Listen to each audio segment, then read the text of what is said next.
Okay, तो चलो फिर करते हैं स्टार्ट हम आज के इस टास्क को। हम रेंज के डिफरेंट तरीके देख रहे थे ट्रिगो में, जिसमें अब हम हमारे नेक्स्ट टाइप पर आ रहे हैं। टाइप नंबर कौन सा होगा ये तुम देख लेना। सर उसमें आएगा अपना arithmetic mean. Sir type 6। Type 6 है।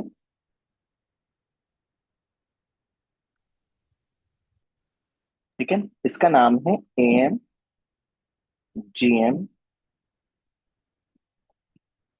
And HM inequality. क्या होता है ये, जरा इसको पहले समझते हैं। पहले हम बेसिक आइडिया लेंगे एएमजीएम एचएम इनइक्वालिटी का। फिर उसके बाद हम स्टार्ट करेंगे क्वेश्चन ट्रिगो के अंदर। ठीक है, पहले तो अपन बेसिक सा आइडिया ले लेते हैं, जो कि सीक्वेंस एंड सीरीज में ये स्पेशली आता है। ठीक है, एएमजीएम एचएम इनइक्वालिटी पार्ट को। ठीक है, किसी का माइक ऑन है बेटा, बंद करो। ओके, चलो। तो arithmetic mean, geometric mean, harmonic mean इनको बोलते हैं। अरिथमेटिक मीन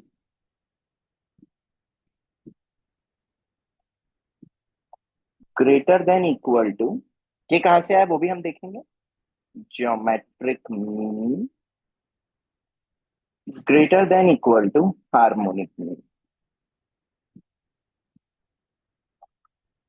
ठीक है, अरिथमेटिक मीन का मतलब क्या होता है, sum of all the observations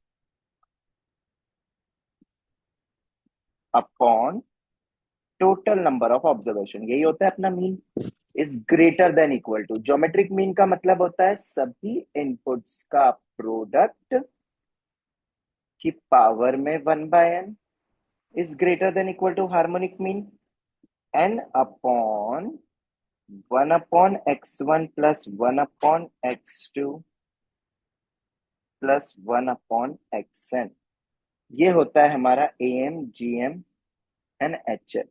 ठीक है, ये तो हमारा फॉर्मूला होता है। इधर जितने भी x1 x2 है अप टू xn, ये होने चाहिए पॉजिटिव रियल नंबर्स। ठीक है, और दूसरा पॉइंट है, दो ही टाइप की कंडीशन इसके अंदर होती है। जो इनपुट जिसमें आप M G M H M लगा रहे हो ना, वो पॉजिटिव होने चाहिए। और दूसरा है equality is attained when terms in which M G M H M applied are equal. जिन टर्म्स में हम एएमजीएम अप्लाई करते हैं ना, वो टर्म्स क्या होनी चाहिए, बराबर होगी। तो हम तब बोलेंगे कि ये इक्वालिटी का बनेगी। ठीक है, अब फॉर एन एग्जाम्पल अगर हम बात करें, हमारे पास मान लो दो नंबर्स हैं, पर दोनों क्या है, पॉजिटिव। ए कॉमा बी दोनों ही ग्रेटर देन जीरो है, तो कैसे लिखोगे बताओ। A plus b by two greater than और equal to a b whole raise to 1/2। Number of terms n है यहाँ पे, is greater than equal to 2/(1 by a plus 1/b। यहां तक कोई डाउट किसी को, यहां तक कोई नो डाउट किसी सर। को। ठीक है, 2ab/a+b भी इसको लिख सकते हैं अगर आप एलसीएम लोगे तो। ठीक है, नंबर्स पॉजिटिव होंगे तभी, कई बार नेगेटिव नंबर्स के लिए भी वैलिड होता है, पर जनरली जो हम जिसके लिए इनइक्वालिटी डिफाइन करते हैं, वो सिर्फ और सिर्फ पॉजिटिव नंबर्स के लिए हम डिफाइन करते हैं। ठीक है, अब अगर मैं तीन नंबर्स की बात करूं, अगर तीन नंबर्स की बात करूंगा तो ऑल पॉजिटिव है अगर, तो क्या बोलेंगे बताओ। A plus b plus c by three greater than equal to a b c whole raise to 1/3 is greater than और इक्वल टू 3/, अब एन तो मेरा 3 है, 1/a plus 1/b plus 1/c। ये बनेगा। अब मैं इसको 3abc/a+b+c नहीं लिख सकता, ठीक है, तो उसको मैं वैसे ही रख रहा हूँ। तो इस तरीके से ये हमारा बनता है एएमजीएम एचएम इनइक्वालिटी। ठीक है, अब इसको और अगर हम थोड़ा सा फील करें, देखो ये पहला वाला पार्ट है अपना अरिथमेटिक मीन, दूसरे वाले पार्ट को हम बोलते हैं ज्योमेट्रिक मीन, और तीसरे वाले पार्ट को हम हार्मोनिक मीन बोलते हैं। अगर तुम फर्स्ट और लास्ट को देखोगे, देखना हाँ, नाउ जब मैं A M greater than equal to H M pick up करता हूं, ठीक है, हम ट्रिगो पर तो आएंगे, पर पहले बेसिक फॉर्म्स तो समझ ले, तब तो हम ट्रिगो में लगा पाएंगे। ठीक है, अगर मैं ए एम और एच एम को पिकअप करूं तो कुछ समझ में आ रहा है क्या बन रहा है ये? ए एम और एच एम को पिकअप करो और क्रॉस मल्टीप्लाई करो, तो क्या तुम्हें ये दिखाई देता है? देखो एक बार, नंबर्स का सम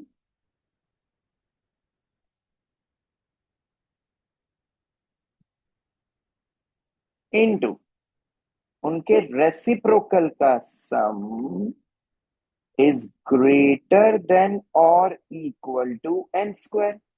बताओ क्या ये फॉर्म बनता है? जो कि बहुत इंपॉर्टेंट इनइक्वालिटी है। एच एम जनरली इस तरीके से यूज ज्यादा होता है, ए एम और एच एम। देखो एक बार, देखो यहाँ पे, ये जो टर्म है अपना ब्रैकेट में, ये जो टर्म है और ये जो टर्म है, क्रॉस मल्टीप्लाई करो और एन को दूसरी तरफ ले जाओ, तो एन स्क्वायर बन जाएगा। ठीक है, और इधर भी हम क्या बोलेंगे, नंबर्स क्या होने चाहिए बताओ? पॉजिटिव। पॉजिटिव। और इक्वालिटी कब आएगा?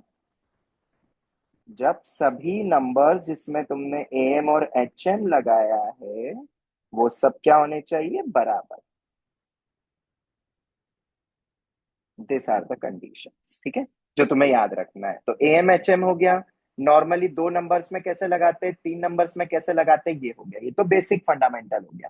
अब आता है इसका दूसरा पॉइंट, कैसे यूज होगा ये, ठीक है। पर यूज होने से पहले व्हाट इज द प्रूफ?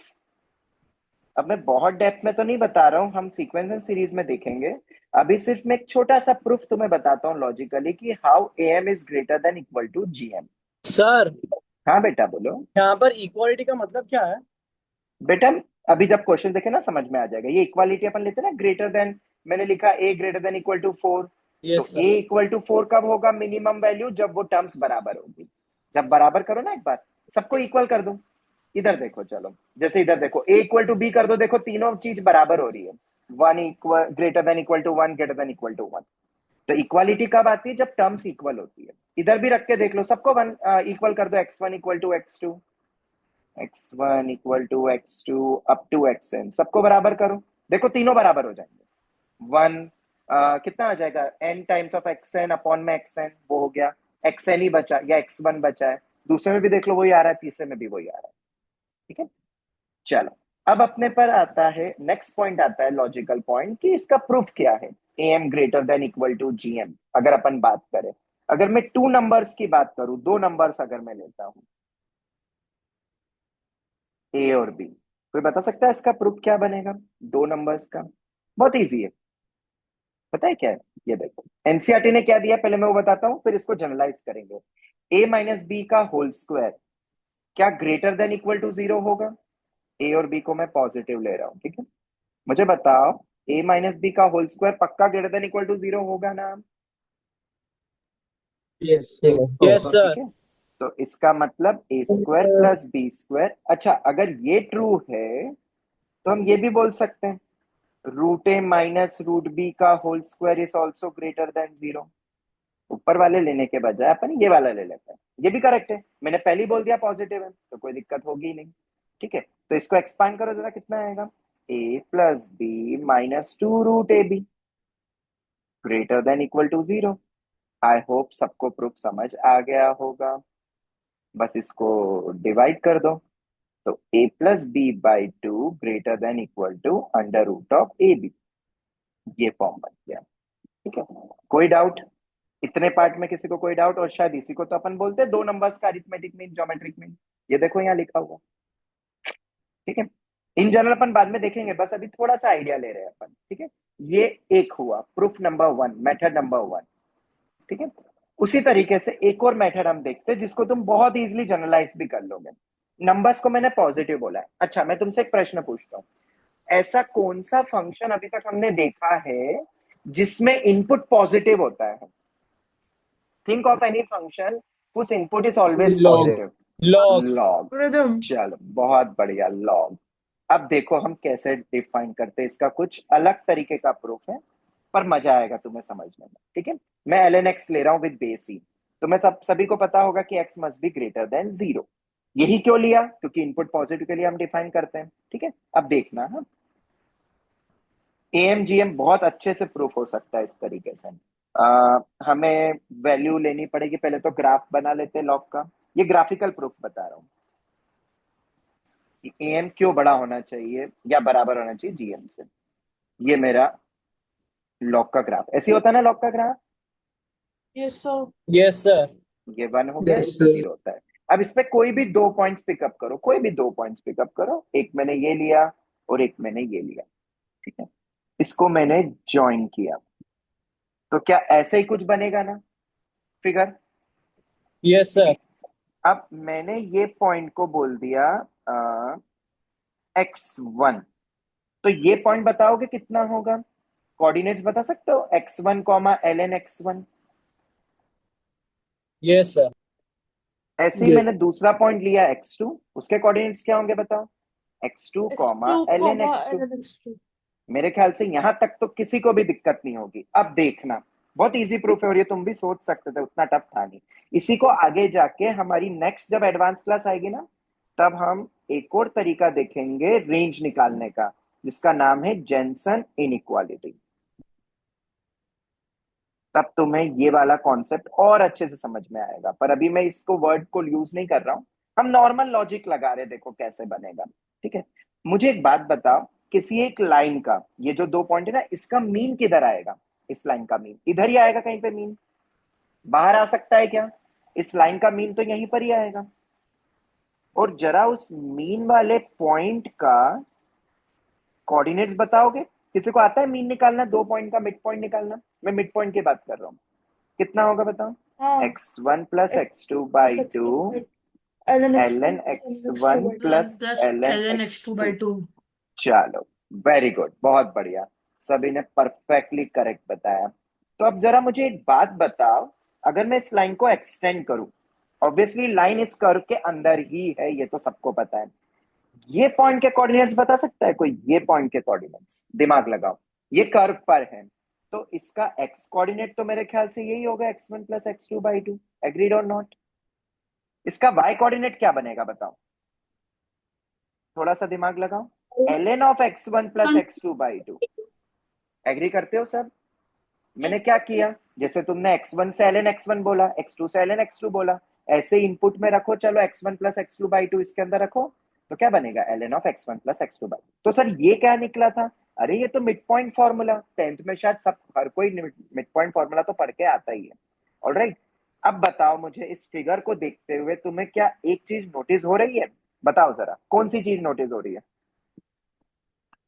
कि अगर मैं इसको बोलता हूं पॉइंट एन और इसको मैं बोल देता हूं पी, तो क्या एनपी बड़ा होगा एनएम से, जवाब दो। हाँ सर, हाँ वो फिर यस लॉग सर। में हाँ, परफेक्टली।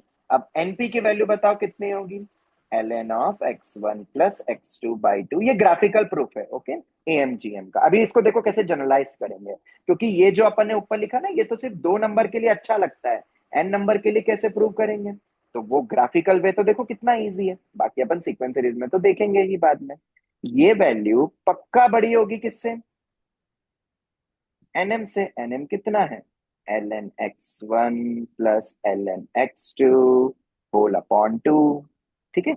अच्छा, किसी को पता है लॉग की प्रॉपर्टी, बिल्कुल, ln ऑफ x1 x2, और 1/2 जो बाहर है वो बाहर पावर में चला जाएगा ना, ये हो गया। अब तुम्हें पता ही है कि ये इनपुट्स तो पॉजिटिव है और लॉग एक इंक्रीजिंग फंक्शन है, तो अगर ये इससे बड़ा है इसका मतलब no change in the sign, output greater than, ये आउटपुट इस आउटपुट से बड़ा है तो इसका इनपुट इससे बड़ा होना चाहिए। क्या हो गया डिराइव। अब तुम बोलोगे यस इक्वालिटी, सर। तो इक्वालिटी तो बहुत इजी है बेटा, तभी तो बोला टर्म्स को अगर मैं बराबर कर दूं। मुझे बताओ now, if at all x1 और x2 बराबर हो गए, मान लो x1 और x2 बराबर हो गए, मतलब दोनों पॉइंट्स ही सेम हो जाएंगे, तो इक्वालिटी आ जाएगी ना, बताओ फिर। मैंने पहले किसके लिए प्रूव किया था, हमने प्रूव किया कि मान लो x1 is not equal to x2। हमने इसके लिए देखा था कि दोनों बराबर नहीं होंगे। इक्वल वाला तो ठीक है, इक्वल ही हो जाएगा। जब बराबर नहीं होंगे तो ऐसे ही कुछ मैंने अलग अलग कोऑर्डिनेट्स लिए तो इक्वालिटी आ जाएगी। देयरफॉर इन जनरल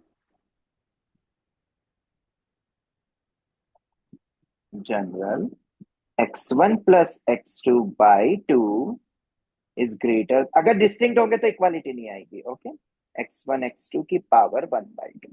तो इससे भी समझ में आ गया वो इक्वालिटी कब आती है, नॉल। ठीक है, ये आ गया समझ में आया। कैसा था प्रूफ?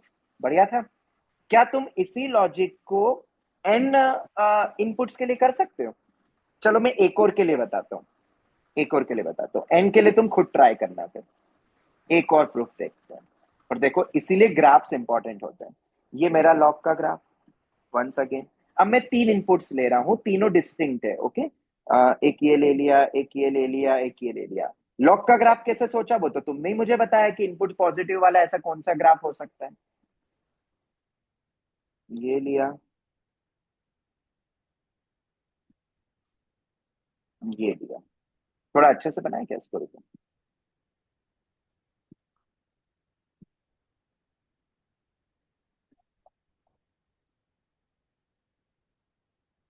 थोड़ा दूर दूर ले लेते हैं तो शायद थोड़ा आसान हो जाए। क्या किसी को ट्रायंगल बनता हुआ दिख रहा है? अब बताओ मुझे।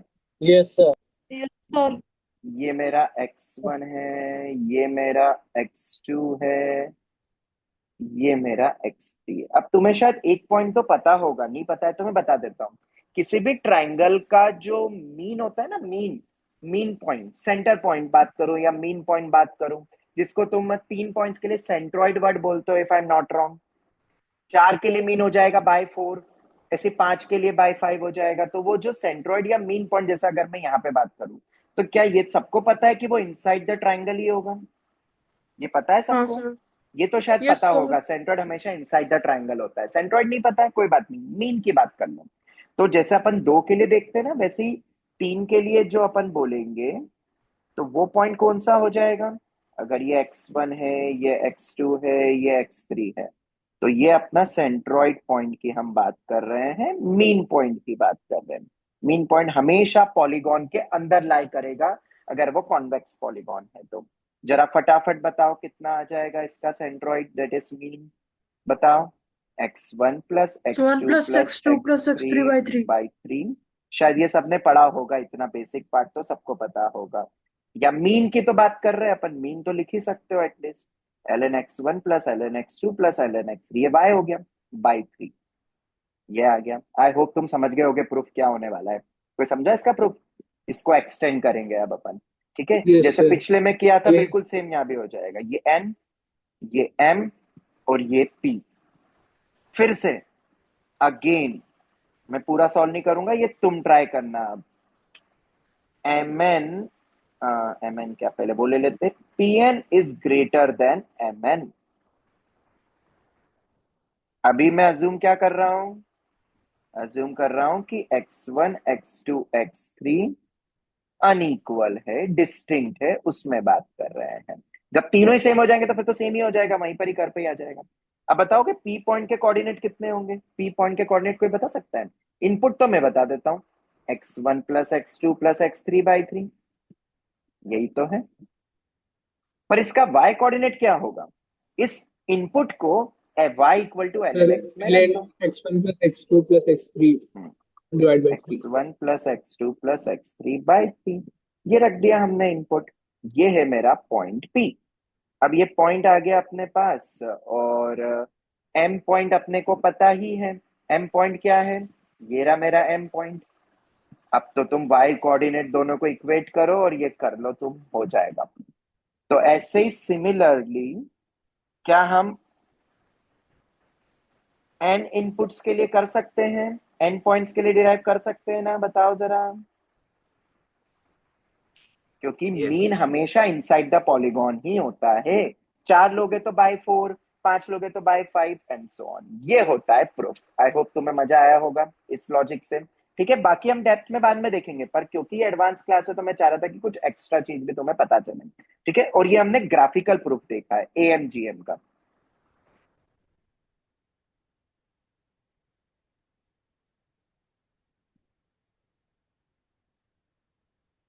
ठीक है, चलो खैर ये हो गया। अब तुम्हें आइडिया तो मिल गया ये आता कहां से। अब अपन आगे बढ़ते हैं, बाकी डेप्थ में अपन और सीक्वेंस सीरीज में देखेंगे। ठीक है, पर तुम्हें बेसिक बेसिक आइडिया तो मिल गया। अब इसको यूज कैसे करेंगे, व्हाट इज द यूटिलिटी। तो सबसे पहले हम बेसिक एप्लीकेशन देखेंगे इसका, नॉर्मल बेसिक एप्लीकेशन। फिर इसका दूसरा पार्ट आएगा अपना ट्रिगो में एप्लीकेशन क्या होता है। तो बेसिक एप्लीकेशंस कैसे आएंगे देखो। अब एक क्वेश्चन दे रहा हूं, x1, x1 x2 क्या लेना, x और y ले लेते हैं। x plus y is equal to 5, find max value of xy if x comma y both greater than 0। सबसे बेसिक सवाल में ले रहा हूं। अब तुम देख सकते हो इस बेसिक सवाल में what is the clicking factor. देखो there are two clicking point जो तुम्हें याद रखना है। सबसे सबसे इंपॉर्टेंट क्लिकिंग फैक्टर तो यही है, या इंपॉर्टेंट पॉइंट अगर हम बात करें, when to think about एएमजीएम। अब मैं एएमजीएम एचएम नहीं लिख रहा हूं, मेनली एएमजीएम बोल रहा हूं मैं। एएमजीएम इनइक्वालिटी तुम्हारे दिमाग में कब आनी चाहिए कि ये वाला लॉजिक लग सकता है। तो उसके लिए पहला क्लिकिंग फैक्टर क्या है, पॉजिटिव इनपुट्स। क्या इनपुट हमारे पॉजिटिव है, बिल्कुल है, तभी एएमजीएम लग सकता है। दूसरा, सम वगैरह जनरली मिनिमम वैल्यू देते हैं, मैं इसको समझाऊंगा और अच्छे से। मिनिमम के लिए यूज होता है, और प्रोडक्ट वगैरह बेसिकली मैक्सिमम के लिए यूज होता है। ठीक है, ये क्लिकिंग फैक्टर है। मैं इसको अच्छे से समझाता हूं कैसे क्या बनेगा। देखो यहाँ पे एक्स और वाई दोनों पॉजिटिव हैं, और X plus Y equal to 5 है, और प्रोडक्ट की मैक्सिमम वैल्यू पूछ रहा है। तो जरा मुझे एक बात बताओ, ट्वेंटी एएमजीएम की फाइव बाई क्या फोर रिक्वायरमेंट है। हाँ मुझे बताओ एएमजीएम की रिक्वायरमेंट क्या है। एएमजीएम की जब रिक्वायरमेंट देखोगे तो सिर्फ एक ही रिक्वायरमेंट पता चलेगी, पता है क्या, टर्म्स क्या होनी चाहिए, बोलो, पॉजिटिव। positive, सिर्फ एक ही रिक्वायरमेंट होती है भाई इनइक्वालिटी की, टर्म्स पॉजिटिव होनी चाहिए। बाकी तो लगा के देखो आंसर मिलता है कि नहीं मिलता है। तो जरा मैं एक्स और वाई में लगा के देखता हूं, मैं किसी में भी लगा सकता हूं, मैं एक्स और वाई में लगाता हूं। तो X plus Y by two greater than equal to X Y की पावर 1/2। अब मैंने क्यों बोला कि प्रोडक्ट मैक्सिमम सम मिनिमम, तुम देख सकते हो direction of inequality. X plus Y की वैल्यू कितनी दी हुई है, 5, वो तो फिक्स्ड है, इसका स्क्वायर कर दो, कोई इनइक्वालिटी में फर्क नहीं पड़ेगा क्योंकि पॉजिटिव नंबर्स हैं। तो इससे मुझे क्या मिल गया बताओ, X Y is less than और इक्वल टू 25/4। तुमसे क्या पूछा था, maximum, now therefore max value कितनी हो जाएगी, 25 by 25 by 4. 4. बाय 4। बट अगर सिर्फ इतने पे तुमने कमेंट कर दिया तो ये गलत हो सकता है कई बार। क्यों, अब वो समझो, रीजन अभी कंप्लीट नहीं हुआ है, नोट आता है अब यहाँ पे, और रीजन भी दे दूंगा मैं तुम्हें। Note, now we will check whether we can get max value as 25/4 और नॉट। हम चेक करेंगे कि 25/4 पॉसिबल भी है कि नहीं। क्यों चेक करेंगे नॉल, उसका मैं रीजन बताता हूं तुम्हें, पर पहले चेक करो। तो चेक कैसे करते बताओ, X and Y equality, is equal to 5/2। बिल्कुल इक्वालिटी इज अटेंड। जब इक्वालिटी अटेंड करेगी तभी तो एएमजीएम बराबर होता है, then only AM equal to GM होगा, और तभी तो वो इक्वालिटी तुम ले रहे हो 25/4। तो जरा चेक करो किन में एएमजीएम लगाया तुमने, जरा एक्स और वाई में। तो एक्स इक्वल्स टू वाई कर दिया, क्या एक्स इक्वल टू वाई हो सकता है, हाँ बिल्कुल। तुम्हें गिवन क्या था, X plus Y equals to 5, और अगर एक्स इक्वल्स टू वाई कर देंगे तो हाँ हमें किसके बराबर मिल जाएगा therefore x equal to Y equal to 5/2 रख दो, ये आ गया। तो जी हाँ 25/4 अभी फिलहाल अब हम बोल सकते हैं therefore max value definitely possible है, और वो कितनी है 25/4, और वो कब मिली at x X is equals to equal to y Y is equal to equals to 5/2. 5/2। ये सर कंप्लीट आंसर होगा। एक सेकंड बेटा, दिमाग में ये थॉट आ रहा सर होगा कि आप चेक क्यों कर रहे हो, वो मैं बताऊंगा तुम्हें। हाँ बेटा बेटा बोलो बोलो। सर आपने x is equal to y कैसे कर दिया सर? बेटा इक्वालिटी तभी आती है जब टर्म्स बराबर होती है। जाओ बेटा ऊपर जाओ। ये इक्वालिटी तुमने 25/4 बोला, मतलब तुमने इक्वालिटी उठाई। इक्वालिटी कब उठती है जब जिन टर्म्स में एम लगाते हो वो बराबर होगा। अच्छा ओके सर, अभी ज्वाइन किया मैंने इसमें। अच्छा तो तुमने बहुत सारी चीजें छोड़ दी, तो तुम देख लेना बाद में, हाफ एन आवर की क्लास हो चुकी है ऑलरेडी। ठीक है, एक बार देख लेना वापस से, सर लेक्चर में शेयर कर दूंगा। हाँ बेटा बोलो। सर मैक्सिमम वैल्यू इक्वालिटी पे क्यों आती है? बेटा साइन देखो ना, अगर मैं लिखता हूँ a less than equal to 4, तो a की रेंज कितनी हो जाएगी -∞4। अब पॉजिटिव वो ओके बात अलग है, पर अधिकतम तो चाह उतना ही होगा ना, पर वो भी हम चेक करेंगे। अब लॉजिक देखते हैं वाई टू चेक। अब ये जरूरी है क्योंकि बहुत लोग ऐसा लिख देते, किताब वाले ऐसा लिख देते कि एएमजीएम फेल हो जाता है बहुत जगह पे। बिल्कुल नहीं, एएमजीएम फेल कभी नहीं होता है। एएमजीएम का लॉजिक आपको पता नहीं है कि मैक्सिमम वैल्यू आती कैसे है और क्यों चेक करना होता है। जरा वो देखते हैं एक बार। सबसे पहले मुझे ये बताओ एएमजीएम की कंडीशन क्या थी। What was the condition of AM GM, जरा बताओ। कब लगा सकते हो एएमजीएम, जल्दी Inputs quick. are positive when or inputs are negative. greater positive. than 0 equals क्या to y और square. कोई कंडीशन Inputs थी are क्या positive. इसके अलावा कोई और कंडीशन थी क्या? नहीं। No, sir. देखो अब, तो इसका मतलब लेट्स अप्लाई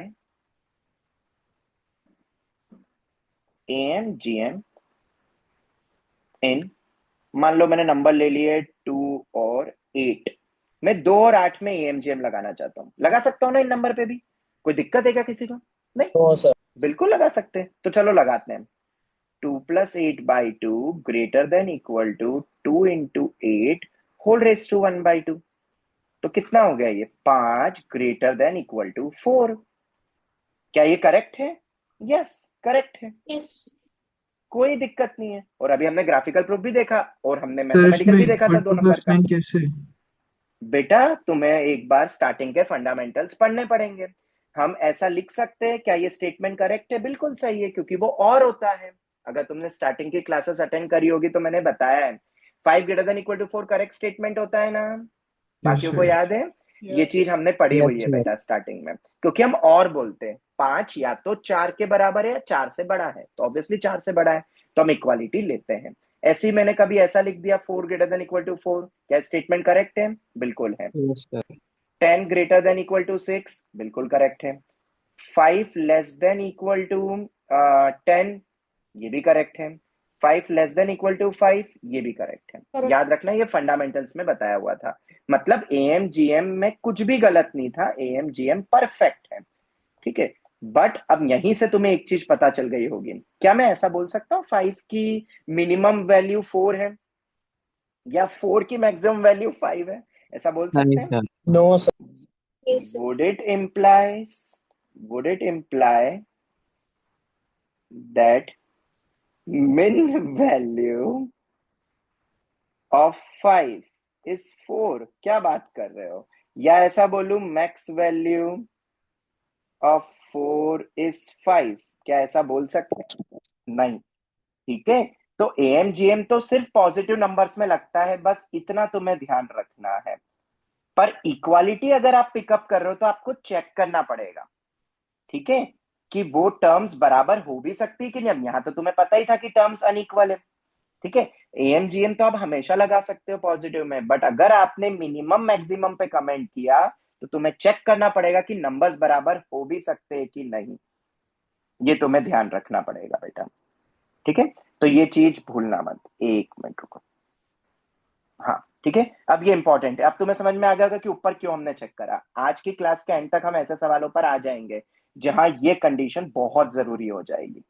ठीक है, चलो अब कभी भूलना मत कि हम हमेशा चेक करते हैं, वरना तो अनर्थ हो जाएगा। तुम 5 और 4 को भी बराबर बोल दोगे मैथ्स में, और फिर तो पता ही है क्या होगा। ठीक है, चलो एक और दूं, एक और सवाल देता हूं। If x plus 2y is equal to 4, find max value of xy। हाँ, x और y दोनों क्या है मेरे, ग्रेटर देन 0। हाँ जी, आप बता सकते हो इसका आंसर, बहुत छोटा सा क्वेश्चन है ये भी। x प्लस 2y बाई 2, मैं किस किस में लगा रहा हूँ एमजीएम बताओ, x और 2y में, इन दो नंबर्स में लगा रहा हूँ। Greater than equal to x into 2y whole raise to 1/2। इस स्टेप तक कोई डाउट किसी को? क्लियर है? Yes sir. Yes sir. ठीक है, यस बस सर। मेरे ख्याल से तो सवाल हो गया। अब कैसे होगा, तो ये अपना 4 के बराबर है, 4/2 greater than equal to X Y की पावर 1/2 को अलग कर देता हूँ और 2 को मैं अलग कर देता हूँ। ठीक है, तो कितना हो जाएगा ये बताओ, 2 और ये √2, 2/√2 is greater than equal to X Y की पावर 1/2। तो एक्स वाई कितना हो जाएगा, less than equal to 2/√2, two. मतलब √2 का स्क्वायर 2, ये आता है। पर अब फिर से वही, ये सही तो है, इसमें कोई गलती नहीं है। ठीक है, this is true. But now अगर मैं तुमसे मैक्स वैल्यू पूछूं, but now for max value जो कि तुम्हें दिख रही है यहाँ पे कितनी, 2, वी विल चेक। तो चलो जरा चेक करो, चेक करो। हो सकता है जिन टर्म्स में एमजीएम लगाओगे, अब एक्स इक्वल टू वाई मत करना, तुमने एक्स और 2y में लगाया है तो एक्स और 2y बराबर होंगे ना भाई, तभी देख लो इक्वालिटी आएगी। तो एक्स इक्वल टू 2y हो सकता है क्या, बिल्कुल हो सकता है। एक्स प्लस 2y अपना 4 के बराबर है। अगर x इक्वल टू 2y कर दोगे तो कितना हो जाएगा बताओ, 2x इज इक्वल टू 4, तो x इज इक्वल टू 2। और अगर x इक्वल्स टू 2 होगा, देयरफॉर y कितना हो जाएगा, 1। जी हाँ, मेरे पास दो वैल्यू है, देयरफॉर हम मैक्स वैल्यू को 2 बोलेंगे, क्योंकि हमें पता है वो कब आएगी, कब आएगी, when x equals to 1, y equals to 2। ओ, उल्टा बोल दिया, X is equal to 2। x equal to 2, y equal to 1। और अब क्रॉस चेक करके भी देख लो, देखो x को 1 y को 2 रखो, 4 भी बराबर आ रहा है और वो मैक्सिमम में मिलेगा। तो ये तो हो गया, हम चेक करेंगे। तुम्हें ऐसा लग रहा होगा सर हर बार आ रहा है, नहीं आएगा, एंड तक आते आते वैसे सवाल आ जाएंगे हमारे पास। ठीक है, अब ये तो चलो बेसिक पार्ट हो गया, एक सवाल और करते हैं, अब थोड़ा सा दिमाग लगाना पड़ेगा तुम्हें। ठीक है, if x plus y is equal to 4, find max value of x square y cube। तो मैं x square y cube की मैक्सिमम वैल्यू बतानी है।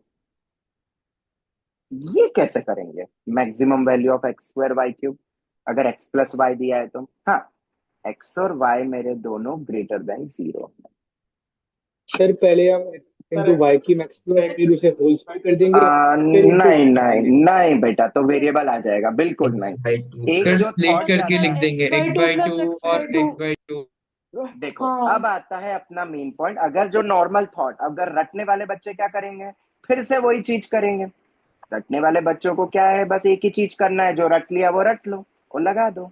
पर अब यहाँ पे तुम फंसोगे, क्यों फंसोगे, आओ जरा देख लो। एक सेकंड बेटा, एक second. X by two plus x by हाँ बेटा, हाँ बेटा, हाँ हाँ, एक सेकंड। ये लिख लिया मैंने स्क्वायर करके, तो एक्स वाई की मैक्सिमम वैल्यू आई है, और वो कब आएगी, एक्स इक्वल टू वाई। क्या कोई मुझे ये बोल सकता है कि जब मैक्स वैल्यू एक्स वाई की 4 बनेगी, उन्हीं इनपुट्स पे, एट सेम इनपुट, क्या कोई ऐसा बोल सकता है सेम इनपुट पे ये भी मैक्स होगा? नहीं, ये कैसे बोल सकते हो तुम यार, ये तो बिल्कुल ही गलत हुआ। एक्स और वाई 2 और 2 पे 4 बनते हैं, तो एक्स स्क्वायर वाई क्यूब भी उसी पॉइंट पे मैक्सिमम बनेगा, ये हम बिल्कुल नहीं बोल सकते। ये तो ऐसा हो गया कि साइन थीटा मैक्सिमम बनता है 190 डिग्री पे, तो कॉस थीटा भी बन जाएगा। ऐसे थोड़ी ना, वो फंक्शन तो अलग हो गया ना बेटा, दोनों की पावर सेम थोड़ी ना है जो मैं स्क्वायर कर दूंगा दोनों तरफ। अब तुम सोचोगे सर दोनों तरफ स्क्वायर करके ना एक y मल्टीप्लाई कर दो, तो बगल में y भी तो आ जाएगा, वेरिएबल है वो तो हम नहीं बोल सकते बिल्कुल भी।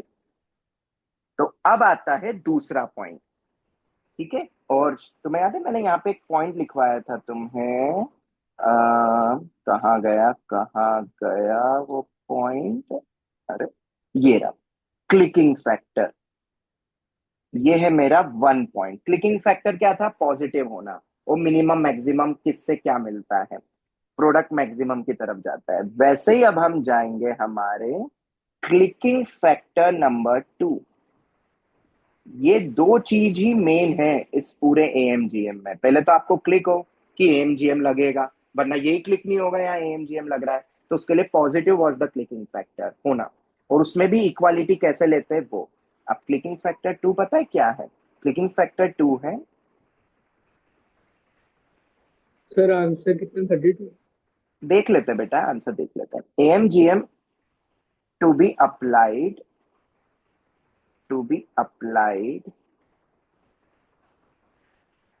इन व्हाट इनपुट्स, ठीक है। एएमजीएम जो अप्लाई होगा वो किन इनपुट्स में अप्लाई होगा? जैसे अभी मैंने यहाँ पे एक्स और वाई में लगाया तो काम हुआ क्या? नहीं हुआ। ऑल राइट, एक्स और वाई में लगा के नहीं हुआ। जैसे पिछले वाले में तुमने किस में लगाया था? देखो, एक्स और 2y में लगाया था, राइट। जब एक्स और 2y में लगाया था तो फटाफट लग गया। यहाँ एक्स और वाई में लगा के आ नहीं रहा, तो क्या करेंगे? बस यही तो तुम्हें सोचना है। और यहाँ पे अब अपना हैशटैग RS वाला पॉइंट लगेगा, किन इनपुट्स में एएमजीएम लगाना है। और फिर चेक भी करेंगे कि वो मिनिमम मैक्सिमम पॉसिबल है कि नहीं। तो चलो, ये अपना क्लिकिंग फैक्टर 2 है। बस यही 2 पॉइंट्स पे तुम्हें प्रैक्टिस करनी है, पूरा एएमजीएम इसी पे घूम रहा है। अब जैसे मैंने दिया तुम्हें x+y=4, क्वेश्चन को वापस लिख रहा हूँ। पॉजिटिव होना तो जरूरी है, वो तो मैंने दे ही दिया। मैक्स किसकी वैल्यू निकालनी है? x²y3। तब खुद दिमाग लगाओ और मुझे बताओ, तुम्हें कंफर्म है कि प्रोडक्ट दे रहा है, मतलब ये ज्योमेट्रिक मीन से ही निकलेगा। ये तो समझ में आता है सबको, ज्योमेट्रिक मीन प्रोडक्ट में ही आता है, मल्टीप्लीकेशन। और ये एएम में जाता है, ठीक है। अब थोड़ा सा दिमाग लगाओ, ज्योमेट्रिक मीन में सब टर्म्स मल्टीप्लाई होती है। तुम्हें कितने एक्स और कितने वाई चाहिए? How many do X X और यू तीन need? Y X needed in product, बहुत ही इजी सवाल हो गया ये, 2। और वाई बताओ कितने चाहिए? 3। पर अपने पास एम में कितने हैं अभी? 1x है और 1y है। मुझे 2 और 3 चाहिए। अब यही तो बेसिक सा पॉइंट है, कॉमन सेंस, इसीलिए मैंने बोला #RS वाला पॉइंट। जब मुझे x 2 चाहिए, तो क्या मैं इसका बंटवारा कर दूं 2 के लिए? सम थोड़ी ना चेंज कर सकता हूं। कोई सोचेगा कि सर मैं ऐसे ही x और x में लगा दूं, मेरे पास सम भी तो बस x और y का ही है। y कितने चाहिए बताओ? 3 चाहिए। तो क्या मैं उसको इस तरीके से 3 में उसका बंटवारा कर दूं? मुझे बताओ, क्या ये भी 4 के ही बराबर होगा ना? जवाब दो।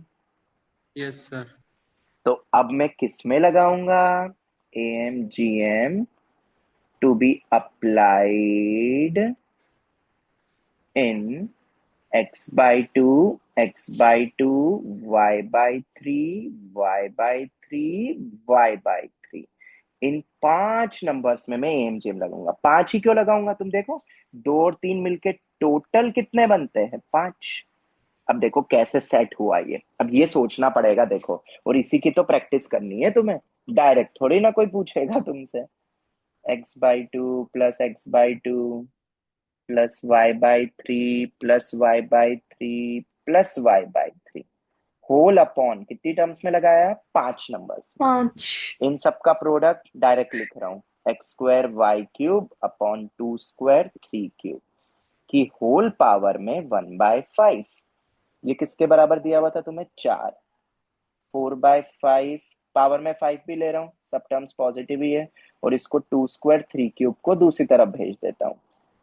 पावर 5 ले लिया है मैंने, ओके। इतने तो डायरेक्ट कैलकुलेशन हम कर सकते हैं। अब 11th के बच्चे हो तुम। ये आ गई मेरी मैक्स वैल्यू। अजीब सी, बहुत बड़ी सी मैक्स वैल्यू आ रही है भाई। अब इसको तुम सिंप्लीफाई कर लेना, पर ये आएगी मैक्स वैल्यू, ठीक है। चलो, मैक्स वैल्यू तो आ गई, पर अब हम चेक करेंगे। मैक्स वैल्यू की चेकिंग होगी। अब वो कैसे होगी? सभी टर्म्स को क्या कर दो, एएमजीएम किस में लगाया, x/2, ये तो बराबर ही होते हैं, y/3, y/3, y/3, ये तीनों बराबर अगर होंगे तभी पॉसिबल है, वरना नहीं। अगर नहीं हो सकते तो नहीं होगी। तो जरा देखो, क्या इन शॉर्ट इसका मतलब यही है x/2 y/3 होना? अब देखते ये हो सकते कि नहीं, तो ये रेशियो प्रोपोर्शन टाइप का हो गया, इसको इक्वल टू k लिख दिया। तो बताओगे x और y कितना होगा? x टू आएगा के थ्री के 2k और y आएगा मेरा ठीक है। 3k। ये दो वैल्यू आ गई। ठीक है, तो अब ये पॉसिबल है कि नहीं, तो हमें पता है गिवन क्या दिया हुआ है तुम्हें, x+y=4। अब x+y=4 दिया हुआ तो यहाँ रख दो। तो 5k=4, तो k किसके बराबर आ जाएगा, 4/5। और अगर k 4/5 आ गया तो x बताओ कितना होगा, 8/5, और y किसके बराबर होगा, 12/5। ये वो इनपुट्स है जिसको रख के तुम्हें मैक्स वैल्यू मिलेगी। तो ये मेरा आंसर करेक्ट है। अभी भी हमें ये देखना है कि वो कब पॉसिबल नहीं होगा, वो बहुत जल्द अब हम आने वाले हैं। तो इस तरीके से हमें सोचना पड़ता है। तो कितने पॉइंट्स होते हैं टोटल? सिर्फ 2 पॉइंट। बताओ कौन कौन से? पहला पॉइंट क्या है कि आपको क्लिक करे कि रेंज के सवाल या मैक्सिमम मिनिमम में एएमजीएम लगेगा। और दूसरा clicking factor, at what inputs, कौन से इनपुट को लेके सॉल्व होगा। कई बार एएमजीएम तो बच्चों को स्ट्राइक हो जाता है, पर यही नहीं पता किन इनपुट्स को लेना है, और उसी में तो मजा है। और इसीलिए तो वही चीज टफ होती है। बहुत सारे सवाल जेई में इस टाइप के आ चुके हैं, पर अब तो तुम्हें आइडिया लग गया है। अब मैं कोई सा भी तुम्हें जैसे एग्जांपल दूं, से सॉल्व नहीं करूंगा, तुम बस ये बता देना किन टर्म्स को लेते हुए बनेगा। 2x+3y+5z इस इक्वल टू मैंने दे दिया मान लो 10। ठीक है, ऐसे रैंडम दिया है। एंड फाइंड मैक्स वैल्यू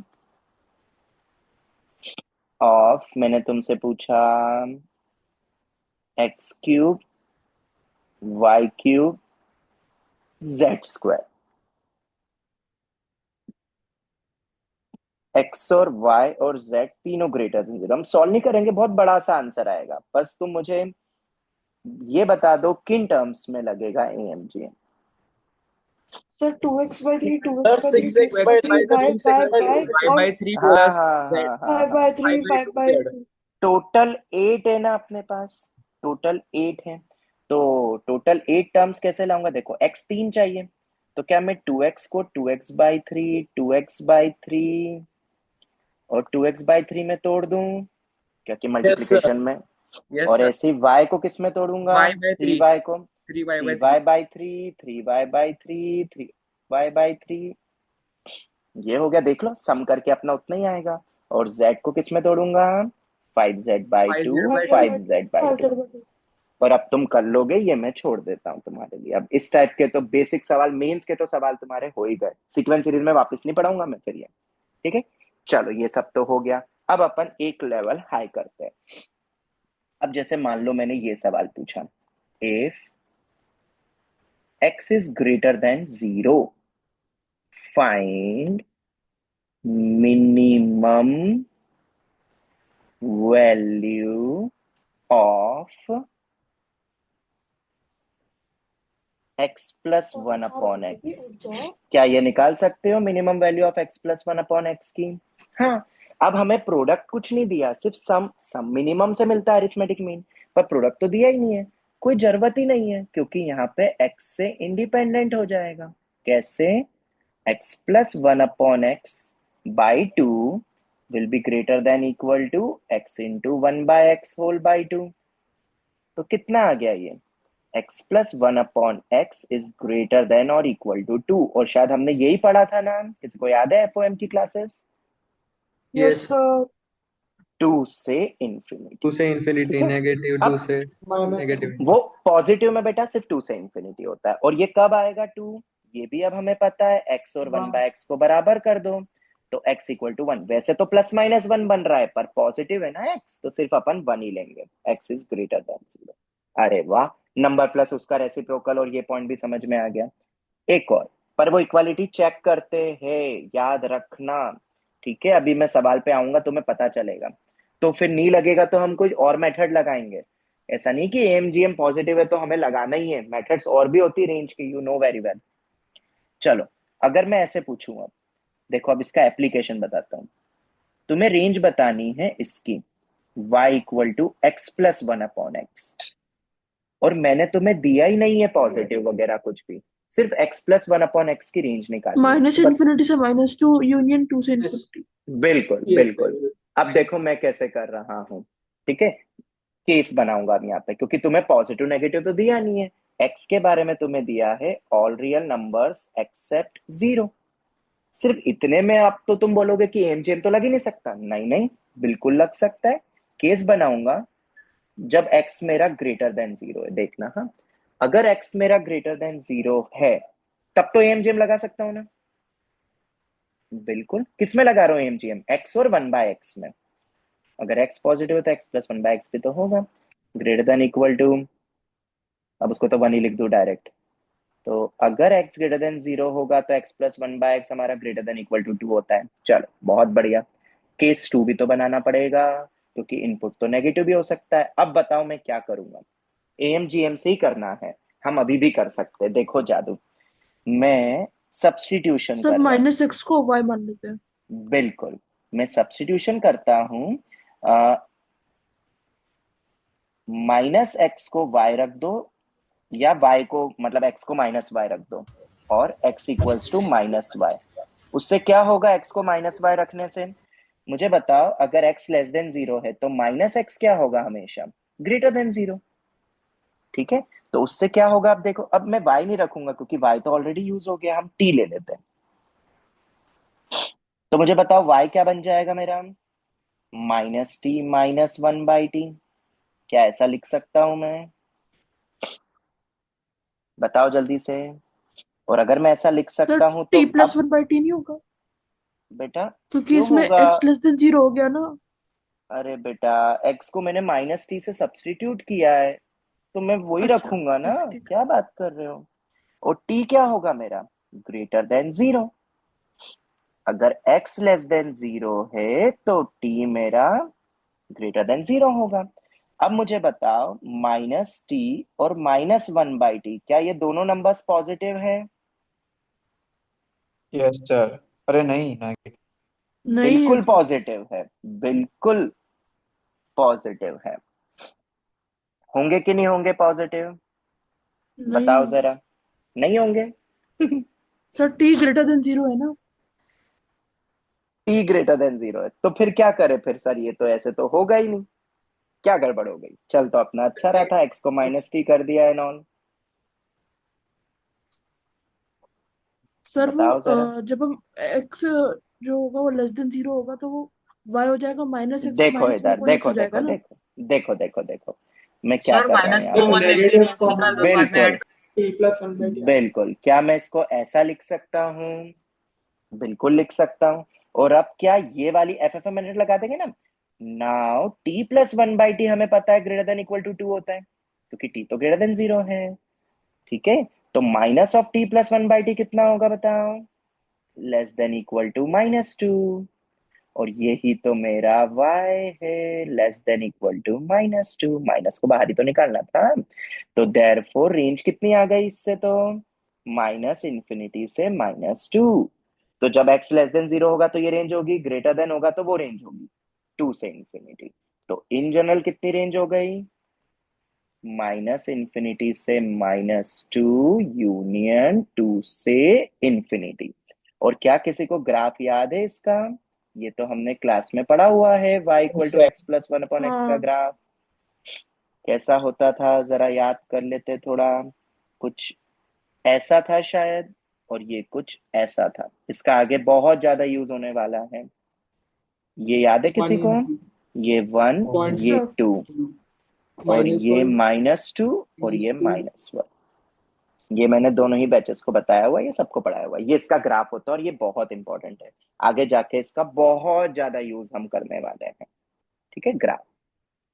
तो इसको भी याद रखना। बनता कैसे है ना, अभी हम उतने डेप्थ पे नहीं जा रहे हैं, बस याद रखना है। और रेंज हमने निकाली, मतलब तुमने देखा इसमें क्या मजा आया। तुम्हें एक्स के बारे में दिया ही नहीं था पॉजिटिव, बट हमने केस बना के कर दिया। ठीक है, और आज इसी के ऊपर मैं एक बहुत ही तगड़ा सीक्यूटी देने वाला हूं क्लास के एंड में, अभी नहीं। ठीक है, ट्रिगो पे ही बेस्ड होगा। चलो ये हो गया। अब अगर मैं तुमसे पूछूं, एक और सवाल पूछता हूं।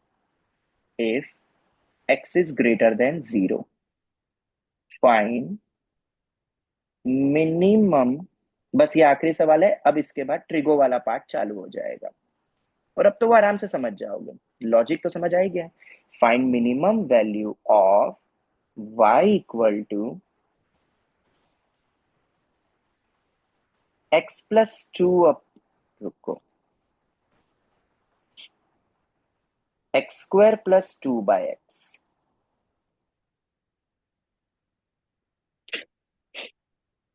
एक्स स्क्वायर प्लस 2/x की मिनिमम वैल्यू तुमसे पूछी है। क्या मैं अब यहाँ पे देखो, नंबर्स तो पॉजिटिव है, तो तुम्हारे पहले तो दिमाग में आएगा एक्स स्क्वायर और 2/x में AMGM लगा दो। पर क्या ये काम का है? नहीं। सर एक्स नहीं स्क्वायर है। Plus 1/x plus 1/x। बिल्कुल सही। ये हम जो पहला केस लेंगे ना, एक्स स्क्वायर और 2/x, उससे तुम्हें कुछ नहीं मिलेगा, ये तुम ट्राई करके देख लेना। अब ये क्लिकिंग फैक्टर 2 है। क्लिकिंग फैक्टर 1 तो तुम्हें अभी पता ही चलेगा, क्योंकि हम हरी में AMGM लगाएंगे। मेन तो क्लिकिंग फैक्टर 2 आ रहा है अभी फिलहाल, कि किन में लगाना है। तो इसमें तो लगेगा नहीं। क्यों नहीं लगेगा? क्योंकि एक्स कैंसिल नहीं हो रहा है। मल्टीप्लाई करके देखो ज्योमेट्रिक मीन। तो एक्स के बारे में कुछ गिवन भी नहीं है यहाँ पे। तो एक्स के बारे में कुछ भी गिवन नहीं है प्रोडक्ट में, और फिर भी सम की मिनिमम वैल्यू पूछ रहे हैं। तो क्या मैं इनमें लगा दूं क्या AMGM, अगर तुम्हारी इजाजत हो तो, इन तीन टर्म्स में? अब ये कैसे सोचा, तो आओ जरा देख लो इधर। सम तो अभी भी वही होगा y। हुआ क्या, फायदा क्या हुआ इस सब, यही तो थॉट प्रोसेस तुम्हें बिल्डअप करनी है। इसको हम रट नहीं सकते मैथ्स को, इसलिए तो इन तीनों के प्रोडक्ट में हुआ क्या। और तीन टर्म से तो बाय 3 करना, बाय 2 मत करना। ये 1 हो गया, और ये 3 उधर चला गया, मतलब ये हो गया 3। वाह, मिल तो गया मुझे। पर अभी कंफर्मेशन नहीं लगा है। कंफर्मेशन लगेगा कि जिन टर्म्स में लगाया है वो टर्म्स क्या हो, इक्वल हो सकते हैं क्या? X x square equal equal to to 1/x, बिल्कुल हो सकते हैं। जो कि बनेगा एक्स क्यूब इक्वल टू 1, मतलब x इक्वल्स टू 1 पे मिल रहा है। देयरफॉर 1 रख सकता हूं, क्योंकि ग्रेटर देन 0 बोला है। देयरफॉर मिनिमम वैल्यू कितनी आई? 3। चलो, शानदार। समझ 3। में आ गया होगा सभी को। अब इसका एप्लीकेशन, इस पे और भी सवाल मैं आज ग्रुप में भेजूंगा, तो तुम ट्राई करोगे AMGM के? थोड़े से यस एप्लीकेशन सर। बेस्ड होंगे, थोड़े सिक्योरिटी टाइप दूंगा, उनको यस ट्राई सर। करना। ठीक है, कुछ सिक्योरिटी टाइप दूंगा, कुछ तो NCERT लेवल के ही दे दूंगा, सीक्वेंस सीरीज चैप्टर के, उनको ट्राई करना, पर मिक्स करके दे दूंगा। अब अपन देखते हैं application of AMGM in trigo. इतना पूरा लॉजिक पढ़ने के बाद अब हम समझ सकते हैं AMGM का, प्लस HM भी है ही सही, खैर, इन ट्रिगो। HM का अभी हम ज्यादा इस्तेमाल नहीं कर रहे, पर आगे करेंगे। और HM का इस्तेमाल पता है कैसे होता है? मैंने बताया था ना AM और HM का, याद है? वैसे तो मैं तुम्हें सवाल दे दूंगा ग्रुप में, पर हमने देखा था कि AM और HM का बहुत बढ़िया तरीके से इस्तेमाल होता है। नंबर्स का सम इनटू उसके रेसिप्रोकल्स का सम पॉजिटिव होना चाहिए, greater than equal to n²। ये बहुत इंपॉर्टेंट है, आगे हम क्वेश्चंस में करेंगे ना यूज। चलो, application of AMGM HM in trigo. पहला सवाल, क्वेश्चन नंबर 1। मैं रेंज भी पूछ सकता हूं, या मैं तुमसे पूछ रहा हूं रेंज, तो क्या मिनिमम वैल्यू की ही बात कर लेता हूं। Find the minimum value of y equals to sin x plus cos x, where x is going from 0 open से π/2 क्लोज्ड। 0 तो मैं रख ही नहीं सकता हूं, डोमेन में ही नहीं है, ये रखा है। ठीक है, पहले तो मुझे बताओ, गिवन इंटरवल में sin x cos x positive होते हैं ना? Yes, sir. बिल्कुल, सबसे इजी ये सवाल, इससे इजी तो मैं दे ही नहीं सकता था। अब पॉजिटिव होते हैं तो क्या क्लिकिंग फैक्टर 1 लगेगा यहाँ पे? बिल्कुल लगेगा। AM greater than equal to GM, तो कितना हो जाएगा? sin x plus cos x whole upon 2 greater than equal to इन दोनों का product sine x into cosec x whole raise to 1/2। तो कितना आ जाएगा ये? क्या ये वैल्यू 2 आ जाएगी? जवाब दो। तो ये 2 आ जाएगी, पर अब हम मिनिमम वैल्यू इसकी अभी बोल सकते हैं क्या? नहीं। अब हमारी चेकिंग लगेगी, और चेकिंग क्या लगेगी? Sine x is equal to cosec x. हो सकता है, हाँ बिल्कुल, उसको 1 अपॉन हाँ। लिख लो। तो साइन स्क्वायर एक्स 1 होगा, मतलब साइन एक्स की वैल्यू प्लस माइनस 1 होनी चाहिए। अब 0 से π/2 के अंतराल में π/2 पे क्लोज्ड है। हाँ बिल्कुल हो सकता है जब साइन एक्स की वैल्यू 1 होगी, क्योंकि एक्स मुझे मिल रहा है। तो हम बोल सकते हैं कि ये आंसर करेक्ट है। इसकी रेंज 2 से इंफिनिटी तक चले जाएगी। सर, ठीक है, हाँ बेटा बोलो। हम जिस भी टर्म्स पे एमजीएम या एचएम अप्लाई करें उनका डोमेन सेम होना नेसेसरी है? नहीं, मतलब डोमेन, मतलब हम बात तो वही करेंगे, डोमेन में ही बात करते हैं। डोमेन के बाहर तो कुछ भी नहीं होता है बेटा। डोमेन के बाहर तो कभी कुछ हुआ ही नहीं है। अगर तुम्हें ये इंटरवल भी नहीं देते तो मैं इंटरवल कौन सा लेता? r-n π। पर उसमें वो पॉजिटिव देंगे नहीं, तो तुम्हें तो वो डिफाइन करके ही देंगे डोमेन, जिसमें दोनों तीनों डिफाइंड हो। ये तो पता ही ना, डोमेन के बाहर तो कुछ नहीं बोल सकते अपन। तो वो तो तुम्हें डिफाइन करके देना ही पड़ेगा, नहीं भी दिया है तो हमें मानना पड़ेगा। एक में रख सकते, एक में नहीं रख सकते। डोमेन पता है ना अपन क्या बोलते थे? Intersection of all. याद आया? हाँ सर। ठीक है, चलो पहला सवाल सबको क्लियर है, तो नेक्स्ट सवाल की तरफ बढ़े। ये तो बहुत आसान था, सभी को बहुत अच्छा लगा होगा। ठीक Yes, है, sir. एक और सवाल करते हैं। दूसरा सवाल बहुत ही इजी सवाल लेते हैं। पर सर इतने इजी सवाल आप डायरेक्ट ही बता देते ना। ना ना ना, क्वेश्चन सॉल्विंग हमारा टारगेट ही नहीं है। हमारा टारगेट है कॉन्सेप्ट को फील करना। यहाँ तक पहुंच इसलिए पाए क्योंकि ऊपर वाला पूरा हाफ एन आवर हमने जो पढ़ा, 1 घंटा जो पढ़ा, वो यूजफुल था। और देखो कैसे कैसे अब अप्लाई होगा। अब मैं पूछ रहा हूँ y इक्वल टू, एक और आसान सा प्रॉब्लम लिया। चलो इनके कोफिशिएंट बदल देता हूँ, एक 3 लगा देता हूँ और एक 6 लगा देता हूँ। 3 tan square x plus 6 cot square x, और x बोल दिया belongs to domain of the function. df का मतलब क्या होता है? Domain of this function. ये फंक्शन ही है अपना। ठीक है, अब मुझे बताओ, तुम्हें और कुछ नहीं दिया, बस डोमेन बोला गया है। तो मुझे बताओ, क्या 3 tan स्क्वायर एक्स और 6 cot स्क्वायर एक्स दोनों ही ग्रेटर देन 0 होंगे? हाँ सर। Yes sir. ठीक है, इन द डोमेन तो 0 भी नहीं हो सकता ना बेटा। 0 कैसे होगा? 10 0 होगा, कॉट होगा, तो वो उसके डोमेन में नहीं होगा, तो वो उसके डोमेन में नहीं होगा। तो ये दोनों ही ग्रेटर देन 0 है। देयरफॉर लगा बाबू देते हैं 4 बज गए, उठ जाओ। बेटा। माइक बंद करो, जिसको भी तुम उठा रहे हो। Therefore 3 tan square x sir find क्या प्लस, करना हाँ हमें वही निकालनी है, मिनिमम वैल्यू। अभी हम उसी पे जा रहे हैं, सम दिया है तो minimum value. 3 tan sir square x plus, क्या सर हुआ बेटा? डोमेन में तो tan है। क्या हुआ बेटा बोलो? सर कुछ तो सर। चलो ये लिख लिया। चलो इन दोनों में ही लगा दिया मैंने।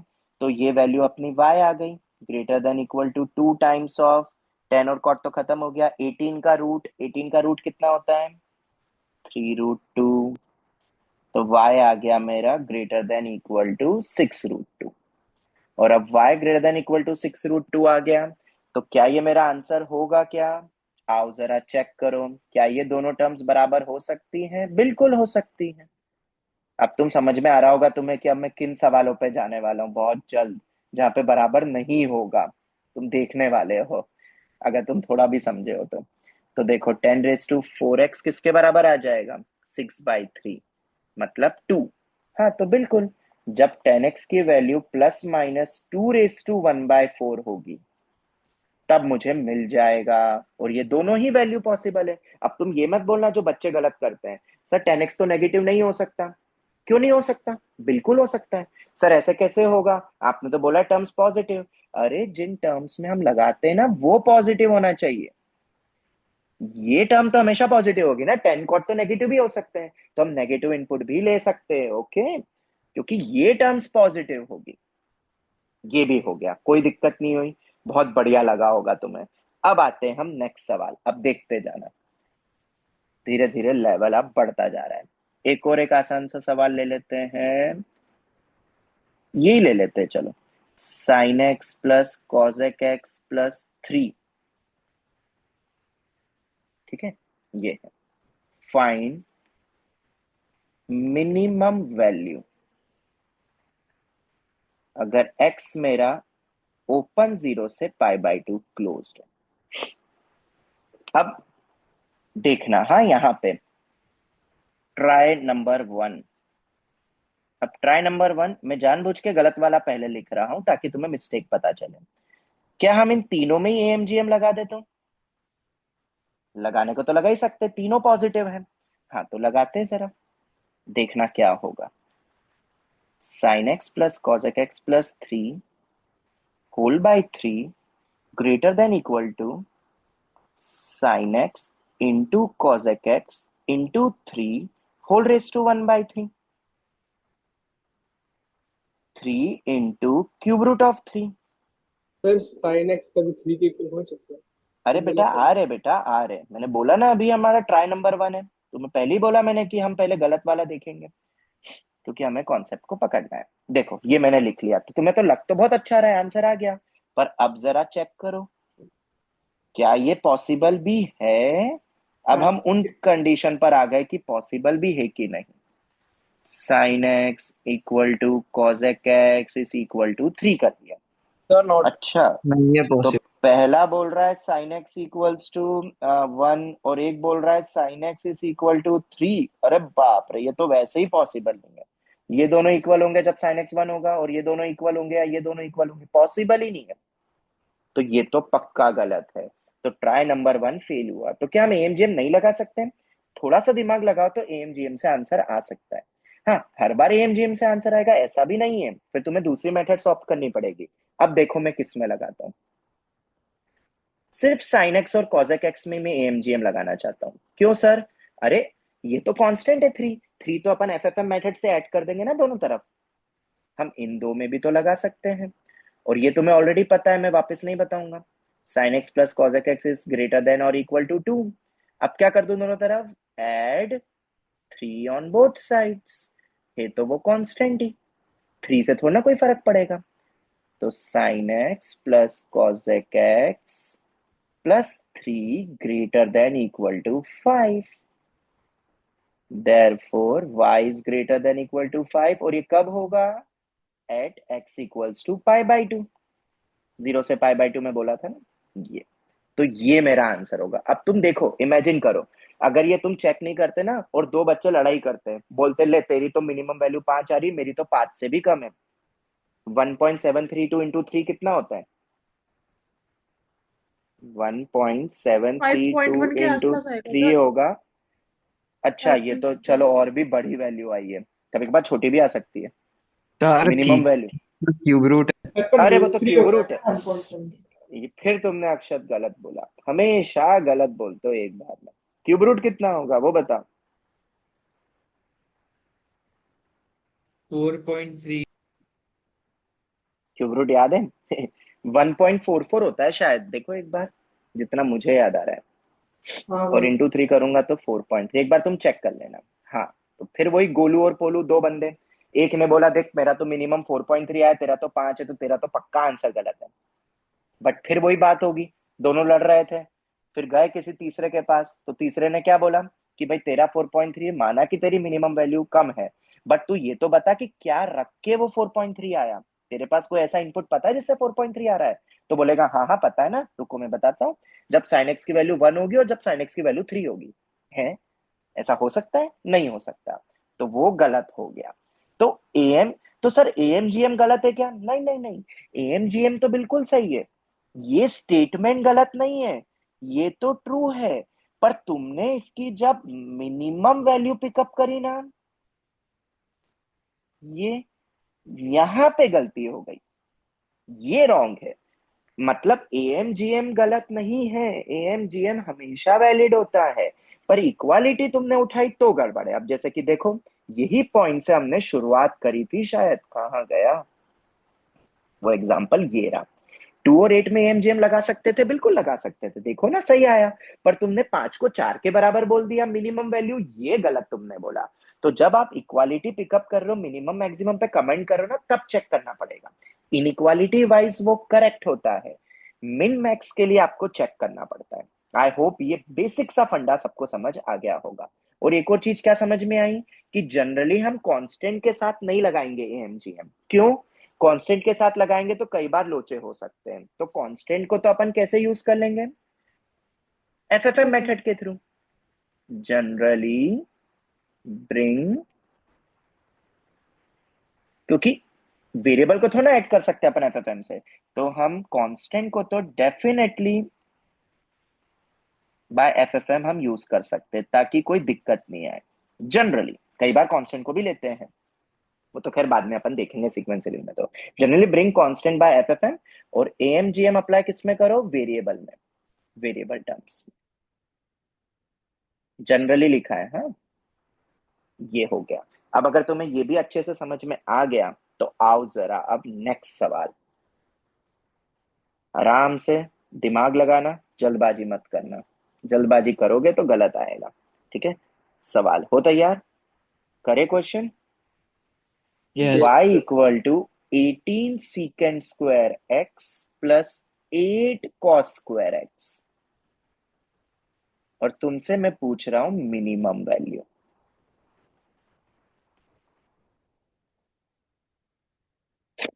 ठीक है, फिर से तुम्हें लग रहा है अरे वाह मिनिमम पूछ रहे, सम है, पॉजिटिव होती है टर्म्स, तो हम डोमेन में ही बात करेंगे ना। डोमेन में बात करेंगे, जैसे टेन और कॉट के लिए बताया था, ये भी टर्म ग्रेटर देन जीरो है, ये भी टर्म ग्रेटर देन जीरो है। वाजी वाह, बहुत बढ़िया, कोई दिक्कत नहीं है। तो दोनों का सम, कोई दिक्कत नहीं, और हम ये लगा के ही देखेंगे, मुझे भी नहीं पता है क्या होने वाला है। ऑब्वियसली क्वेश्चन तो नया आएगा, तो हम तो लगा के ही देखेंगे। 18 इंटू 8 इंटू, अब डायरेक्ट लिख रहा हूँ यार, वो तो 1 हो जाएगा, पावर में 1/2, तो कितना हो जाएगा ये? बोलो, कितना आ रहा है ये? 12। 12, और उधर गया 24, तो क्या यही आएगा? 24, ठीक है। चलो अब चेक करो, ये तो करेक्ट है, यहां तक कोई गलती नहीं है। ठीक है, नाउ मिन वैल्यू को अगर तुम बोलोगे, मिनिमम वैल्यू को तुम अगर 24 बोलोगे, तो हम चेक करेंगे, यही तो मैंने बताया। तो चलो चेक करते हैं। 18 secant square x is equal to 8 cos square x. Possible नहीं। ये बताने के लिए मुझे इतना पूरा एएमजीएम बताना पड़ा, सोचो अब। और अभी तो और चीजें भी आएगी जो पुरानी यूज होगी। ठीक है, चलो इसको इक्वेट करो। तो cos रेस टू 4x शायद आ रहा है 18/8, आ रहा है कि नहीं? यही आएगा, मतलब कितना हो जाएगा ये? Yes nine sir. By four cos raise to तो फोर थ्री एक्स बाई 9/4, तो cos x हो जाएगा मेरा प्लस माइनस 9/4 की पावर 1/4। प्लस माइनस दोनों पॉसिबल है वैसे देखा जाए तो, पर 3/2 की पावर 1/2। एंड ये तुम्हें पता है रेंज के विच बाद इज ग्रेटर देन 1, रेंज के बाहर है। तो बस फंस गया। तो ये पक्का, मैं जो भी लगाऊं, पर मैं ये तो नहीं लगाऊंगा, ये तो कंफर्म है, ये गलत है। ठीक है, अब आंसर जो भी हो, अच्छा जो भी हो मतलब आंसर जो भी होगा वो 24 से बड़ा ही होगा, क्योंकि 24 ही नहीं पॉसिबल है, तो 24 से छोटा कैसे पॉसिबल हो जाएगा? तो आंसर तो 24 से बड़ा है, ये तो कंफर्म है। मैं ऑप्शन वैसे देखूंगा। ठीक है, ये भी एलिमिनेशन मेथड में काम आ सकता है। तो सर अब किस में लगा? अब तो कोई कांस्टेंट भी नहीं जो मैंने लिया हुआ है। अब देखो, ये प्रैक्टिस मैंने बोला ना, किन टर्म्स में एएमजीएम लगाना है ना, सबसे बड़ा मजा तो उसी में ही है। और ओलंपियाड लेवल पे, आईएनएमओ लेवल तक क्वेश्चन पूछ जाते हैं एमजीएम पे। तो तुम सोच सकते हो कि ये उतना आसान भी नहीं हो सकता है कि किन टर्म्स में लगाना है, और वो प्रैक्टिस से ही आता है। किसी को तुरंत स्ट्राइक कर जाता है, तो किसी को नहीं स्ट्राइक करेगा। तो प्रैक्टिस करो, धीरे धीरे स्ट्राइक होने लगेगा। अब देखो यहाँ क्या कर रहा हूं मैं। पिछला तो बहुत इजी था, तुमने अलग करके कांस्टेंट को बोल दिया। अब देखो मैं क्या कर रहा हूँ। क्या मैं इस एक्सप्रेशन को ऐसा लिख सकता हूँ? टू। क्या मैं इस सर एक्सप्रेशन को ऐसा 32। लिख सकता हूँ? एक यस सेकंड बेटा, क्या मैं इस एक्सप्रेशन को ऐसा लिख सकता हूँ, पहले तो ये बताओ, अगर किसी को कोई दिक्कत हो तो पूछ लो। मैंने कुछ नहीं करा, सर। ब्रेक करा। अब हाँ ऐसा सर। ही क्यों ब्रेक करा, देखो अब ये दिमाग वाला पॉइंट है। ये वाले जो दो है, अगर मैं इसमें एएमजीएम लगाता हूँ, 8 को भी साथ में लेके देख सकते हो, तो कितनी मिनिमम वैल्यू आएगी अगर इन दोनों में लगाऊंगा तो? 8 सीकेंड square x plus 8 cos square x. Sir ये तो वेरिएबल अटक गया, एफएफएम में कैसे ऐड करोगे? अरे शांति तो रखो। By two greater than equal to, इन दोनों का प्रोडक्ट कितना हो जाएगा? 64 की पावर 1/2। 8 क्या 16 आएगा? यस बताओ सर। जरा। 16 आएगा। और ये यस कब तो आएगा 16 कब अटेंड होगा? Attend when 8 secant square x is equal to 8 cos square x। मतलब cos x की वैल्यू ±1 होगी, डायरेक्ट बोल रहा हूं। यस और नो? अब मुझे जरा बताओ, ये वैल्यू कब मिनिमम, cos x की वैल्यू ±1 कब होती है?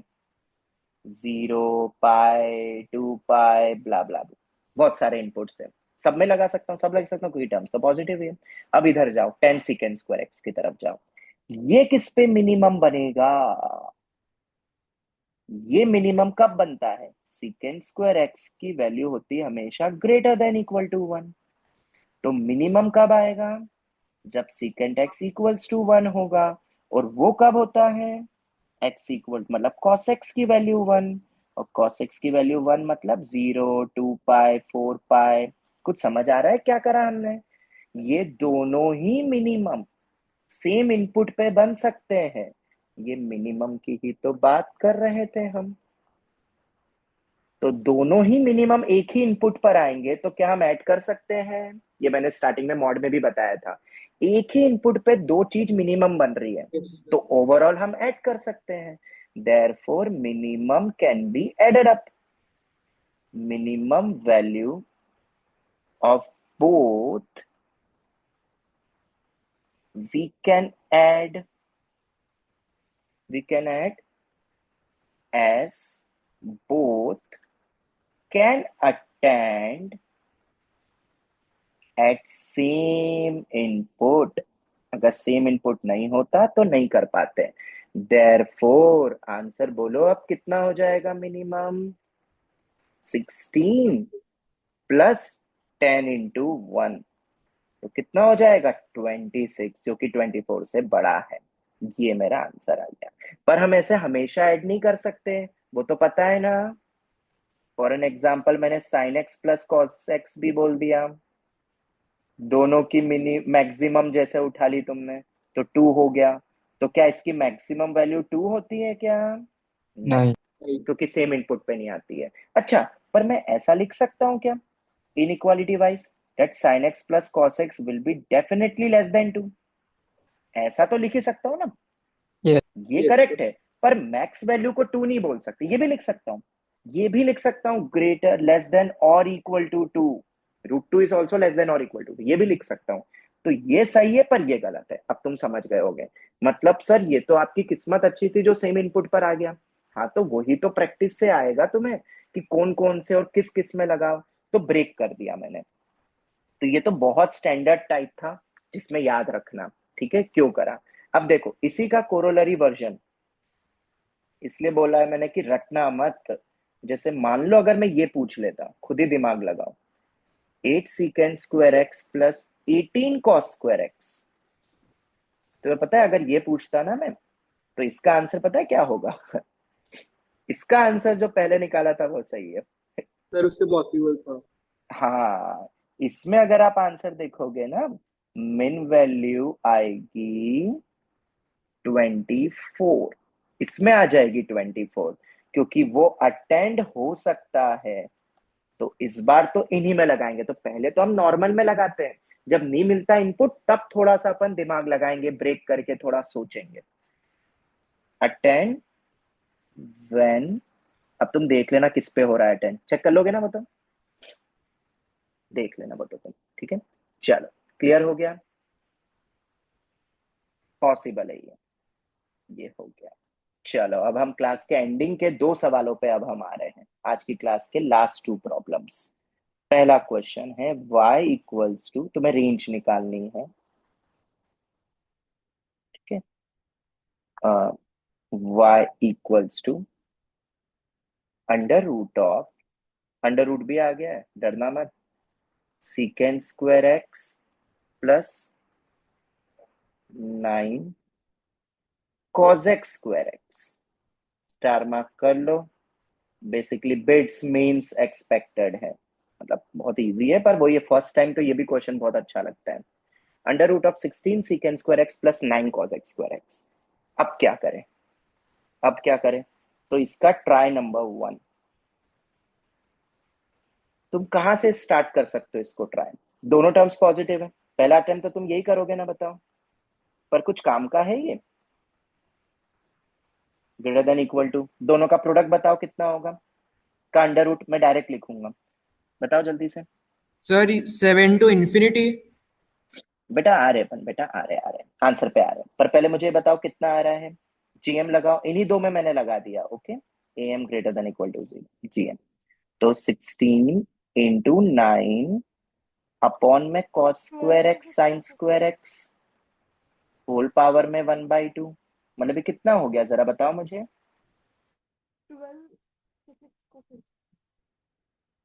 12 upon sine x 24 cos x। 4 24 upon sine x cos x, बताओ। Second square x plus 9 cos x square x में मैंने लगाया तो मेरे पास ये आ गया। पर क्या ये सामने वाला पार्ट तो वेरिएबल है, हमें पता ही नहीं है। अब बच्चे यहाँ पे और दिमाग लगाते हैं, क्या दिमाग लगाते हैं वो मैं बताता हूँ। नाउ 20, इसी को अपन क्या लिख सकते हैं बताओ? 24 upon 40 sign x cos x को 48 अपॉन साइन 2x। तो बच्चे ऐसा करते हैं कि सर ये तो आ गया ना 48 अपॉन साइन 2x, अब अगर हमें मिनिमम ढूंढना है तो नीचे वाले की मैक्स वैल्यू ले लो, और इसकी मैक्स वैल्यू वो 1 सोचते हैं।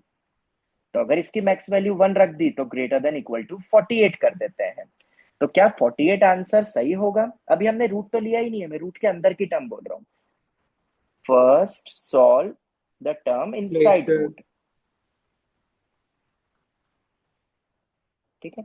ये लगता बहुत बढ़िया, और ये बच्चे लिटरली मुझे बोलते हैं कि सर देखो 48 भी तो आ सकता है, ठीक है, और रूट ले लेंगे तो रूट 48 हो जाएगा, पर ये गलत है। अब इसमें क्या गलती है वो देखो, दिस इज रॉन्ग। देखते हैं क्यों रॉन्ग है। मैंने, तुमने क्या करा, तुमने 16 सीकेंड स्क्वायर एक्स प्लस 9, देखते जाना, हाँ ये तो ठीक है, तुमने इक्वालिटी पिकअप करी ना, हम वही इक्वालिटी तो चेक करेंगे। 48 upon sine 2x greater than equal to 48, तुमने यही बोला ना, ठीक है। पर क्या ये चीज तुम क्या देख रहे हो, देखो a greater than equal to b greater than equal to c, a greater than equal to b greater than equal to c, तो क्या a, ये तो सही है, इसमें कोई दिक्कत नहीं है, पर क्या a की मिन वैल्यू c होगी? इस पे क्वेश्चन मार्क है। ये तो दोनों सही है, ठीक है, तो कैसे चेक करोगे मिन वैल्यू होगी कि नहीं? मिन वैल्यू कैसे निकलेगी, जब इसकी इक्वालिटी आएगी, जब यहां से इक्वल, जब तीनों बराबर होंगे तभी तो अपन बोलेंगे। तो इक्वल पॉसिबल है क्या तीनों एक साथ?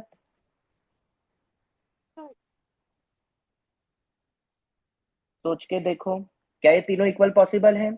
मैं इधर से बता देता हूं तुम्हें। जब साइन 2x की वैल्यू 1 होगी, मतलब x मेरा एक नॉर्मल सा एंगल ले लेता हूँ π/4, वैसे तो बहुत सारे एंगल होंगे तुम्हें पता है, मैंने एक π/4 उठा लिया। ये दोनों बराबर कब होंगे? 16 बाय कॉस स्क्वायर एक्स, ये पता है ना, ये दोनों कब बराबर होते हैं? जब 16 by cos square x 9 by sine square x के बराबर होगा। तो 10 square x is equal to 9/16। क्या ये दोनों चीज टुगेदर एक साथ पॉसिबल है? बताओ जरा।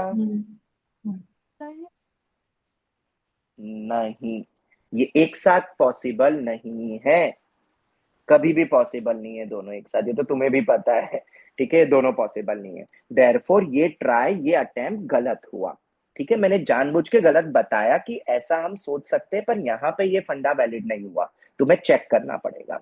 अब आता है अपना ट्राई नंबर 2, और वो अपना करेक्ट होगा। और याद रखना बहुत इंपॉर्टेंट है ये, 16 secant square x plus 9 cos x square x, यही था ना अपना। मुझे बताओ क्या मैं इसको ऐसा लिख सकता हूँ? ध्यान से देखना। हाँ, मुझे तो हटाना था जीएम में, जीएम में वेरिएबल टर्म आ गई इसलिए दिक्कत आ गई ना। पर क्या मैं इसको ऐसा लिख सकता हूँ? और क्या मैं दूसरे वाले को ऐसा लिख सकता हूँ? जवाब दो। बस यही तो वो मेन स्टेप थी जो तुम्हें सोचनी थी। हाँ तो अब आ और जाएगा। अब देखो, अब तो बहुत इजी हो गया। बस अब यही तो पॉइंट होता है, और ये प्रैक्टिस से ही हो पाता है। देखो, वो तो क्या, जिसको पता है, जिसको स्ट्राइक हो गया, ठीक है। मैथ्स इसीलिए तो कई बार क्लिकिंग फैक्टर पे डिपेंड कर जाता है। आपको क्लिक हो गया, हो सकता है पेपर में क्लिक ना हो उस दिन, तो आपको हर थॉट्स देखने पड़ेंगे ताकि पता चले कौन सा रास्ता गलत है। अब जैसे ये आ गया, अब हम, तुम्हें भी पता है कि मैं कांस्टेंट को साथ में नहीं लूंगा क्योंकि उसमें गड़बड़ हो जाती है सेम इनपुट की, तो अपन इन दो में लगा देंगे। और इन दोनों में कोई दिक्कत नहीं है क्योंकि 10x की रेंज तो आर होती है, पता है ना सबको, तो इसमें दिक्कत नहीं होगी। ये हम बिंदास कर देंगे। और जीएम में तो आता भी नहीं है वेरिएबल। 10 कॉट कैंसल, 16 और 9, 49। और बिल्कुल सही कि पावर में ये हो जाएगा 4 3 24 आ रहा है।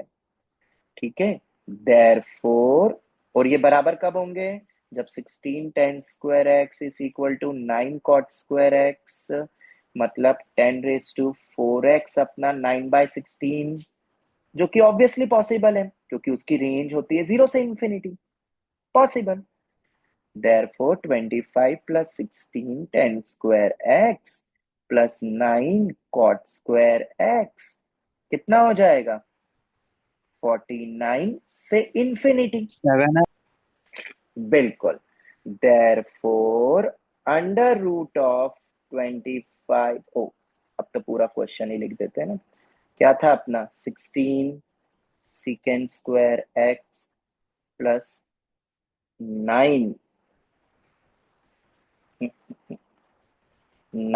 cos x square x will be greater then, कितना हो जाएगा? ये वैल्यू हो जाएगी 49 से इंफिनिटी का। तुम्हें स्क्वायर रूट लेना है इस इंटरवल का, तो डेफिनेटली ये क्या बनेगा? बिलोंग्स टू, डायरेक्ट लिख रहा हूं, 7 से इंफिनिटी। ये मेरा आंसर है। मिनिमम वैल्यू कितनी हुई? 7। याद रखना, दी मोस्ट इंपॉर्टेंट, मतलब तुम्हारे नेक्स्ट पेपर में इस पे तो सवाल आएगा ही आएगा। और सेक और कॉजेक ही देते हैं। जानबूझ के मैंने रूट लगा दिया, तो जब भी सेकेंड स्क्वायर कॉजेक स्क्वायर एक्स आएगा, बहुत सारे स्टार मार्क लगा रहा हूं मैं। भूल सकते ही नहीं हो, एक ना एक फाइनल एग्जाम जब तुम जेई के नियर बाय आओगे, किसी न किसी कॉम्पिटेटिव एग्जाम में ये यूज होगा ही होगा। मैंने हर अप्रोच से तुम्हें बता दिया। ये रूट से डरना मत, कई बार बच्चे रूट से डरते हैं, तो नोट भी लिख लो भाई ताकि रूट से कभी डर ना लगे। मान लो रूट के अंदर तुम्हारी रेंज आई -2 से 8, क्लोज क्लोज, तो रूट कैसे लोगे? याद है, मैंने ये तुम्हें पहले भी बताया था, जहां से डिफाइंड होना स्टार्ट होता है ना, वहां से खींच के ले आओ उसको। तो -2 में तो डिफाइंड ही नहीं होता, डिफाइंड कहां से होगा? 2 से, सॉरी 0 से। और 0 पे क्लोज आएगा क्योंकि 0 है अपने पास। और अब कितना बोल देंगे? 0 से 2√2। जब कभी भी रेंज का अपन को स्क्वायर रूट लेना हो, स्क्वायर रूट के अंदर की चीज निकाल लो, स्क्वायर रूट लेना बहुत आसान है। चलो एक और सवाल। -3 से 4 ओपन, अब बताओ इसका क्या लोगे स्क्वायर रूट? क्लोज 0 से 4 ओपन, है ना? समझ में आया? 0 बीच में आता है, तो अब स्क्वायर रूट लोगे तो 0 का स्क्वायर रूट 0, 4 का कितना होगा? 2, पर उस पे क्या आएगा बोलो? ओपन, क्योंकि 4 पे ओपन है। तो कभी डरोगे क्या स्क्वायर रूट की साइन से कभी भी? No sir. देयरफॉर ऑलवेज, हाँ, अगर नॉर्मल आ जाता जैसे कि अभी निकाला, तो उसमें तो ये कोई 2 पे दिक्कत ही नहीं है। ओपन क्यों आ रहा बेटा 4 पे ओपन है तो 2 पे भी ओपन आएगा है? ना ओ हाँ, बेटा। Okay okay sir. अगर 8 से 16, 8 पे क्लोज, चलो दोनों पे ओपन कर देते हैं। 8 पे भी ओपन, 16 पे भी ओपन, इसका कितना होगा? Open 2 two root root two to से से 4। 4। ये आ गया। तो इसका मतलब तुम्हें क्या समझ में आया कि वेनेवर अगर स्क्वायर रूट करके दे दे तो स्क्वायर रूट से डरना मत। Whenever square root given, first of all find range of inside term। ठीक है, इनसाइड टर्म की रेंज हम पहले निकालेंगे, देन टेक स्क्वायर रूट, और वो कैसे लेते हैं ऊपर मैंने बता दिया। ठीक है, चलो ये हो गया। फटाफट एक सवाल और कर लेते हैं क्योंकि फिर मेरी क्लास है, मुझे जाना पड़ेगा। ठीक है, एक और सवाल, बढ़िया सा सवाल कर लेते हैं। ठीक है, मेरे ख्याल से सभी अप्रोचेस मैंने तुम्हें बता दिए कैसे क्या सोचते हैं। अब सर ये आपने जो ऊपर जो ट्रायल अटेम्प्ट फर्स्ट था ना, वो यहाँ तो फेल हो गया था अपना। ठीक है, अभी जो हमने देखा था। अब देखो मैं नेक्स्ट सवाल तुमसे पूछता हूँ। देखो और किस किस प्रकार के सवाल बन सकते हैं। ठीक है, समझना। हाँ, एप्लीकेशन,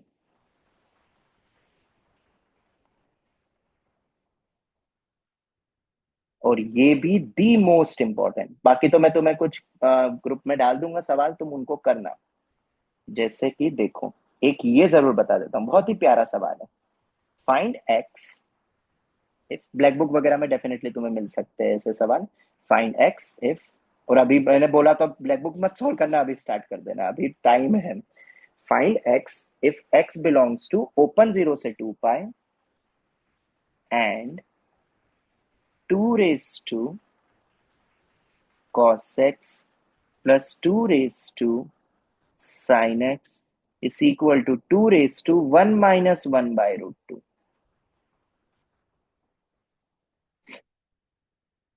बताओ, अब तुमसे यहाँ पे क्या पूछा, x पूछा है। ठीक है, अब तुमसे x पूछ रहे हैं, तो सर यहाँ कैसे एएमजीएम आ गया?